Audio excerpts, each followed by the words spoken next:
जानना चाहता हूँ। मैं आपको अपमानित करने के लिए नहीं, मैं आपको ट्रेनिंग देना चाहता हूँ कि हमारे लोग, हमारे जनसुराजी लोग किसी भी चौक चौराहे पे कोई भी माई का लाल अगर सवाल करे तो आप सीना ठोक करके जवाब दीजिए। मैं वो ट्रेनिंग आपको देना चाहता हूँ। आप बात समझिएगा नहीं, आज ये थोड़ी बात होगी आपको वो पछाड़ देगा। पहले कुश्ती होता था तो खूब दही मट्ठा दूध खिला करके पहलवान को तैयार किया जाता था। आज हम बहुत पुरानी, ये पूरे देश में और पूरी दुनिया में एक नंबर पार्टी है बीजेपी पार्टी। उसका यहाँ विधायक है और उसको मुझे खदेड़ना है और आज से उसको मुझे भगाना है। तो इसके लिए हमारी 2-3 महीने की पार्टी है। हमारे लोगों में, जनसुराज के साथियों में उतनी जागरूकता भी नहीं है। हम आएंगे तो लोगों के लिए क्या करेंगे इसका पूरा ज्ञान आपको नहीं है। इसलिए साथियों, इसलिए मैंने वो बात कहा। तो एक बार अब मैं बताता हूं धीरे धीरे। एक पुरानी कहावत है कि जो तेज चलता है, जो तेज दौड़ता है वो थक जाता है, जो धीरे धीरे चलता है वो मंजिल पास कर जाता है। साथियों, जनसुराज लंबी बात हो जाएगी, फिर कहीं बात करेंगे। मोटा मोटी कुछ बात आपको हम बताना चाहते हैं। जनसुराज पार्टी बनाने की जरूरत नहीं पड़ी। सब पार्टी तो है, लेकिन जनसुराज क्यों बनाने की जो पड़ी? आज जनसुराज का मतलब क्या है? जनसुराज का मतलब है जनता का राज। हमारी पार्टी की सरकार बनेगी तो आपका राज होगा। और जनसुराज पार्टी का मकसद, हमारे नेता का मकसद किसी पार्टी को सत्ता से हटा करके सत्ता कब्जाना मकसद मेरा नहीं है। जनसुराज जी का मतलब है व्यवस्था परिवर्तन करना, और व्यवस्था परिवर्तन करने में जिसकी भी सरकार हो हमारी बात सुने और हमारे समाज का, बिहार के लोगों का कल्याण हो। जनसुराज को इसी में खुशी हो जाएगी, हम लोग खुश हो जाएंगे। साथियों, आपने देखा कि आज 20 साल से माननीय नीतीश कुमार जी, मैं आऊंगा, नीतीश कुमार बहुत काम किए।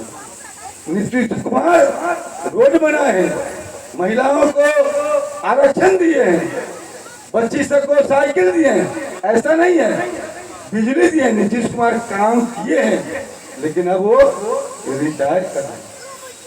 तो मैं ये कहना चाह रहा था कि लालू जी भी सामाजिक न्याय की बात की, लेकिन जो करना चाहिए था वह काम ये लोग नहीं करता। करना क्या था, जो हमारे प्रमोद भाई विस्तार से बताए हैं।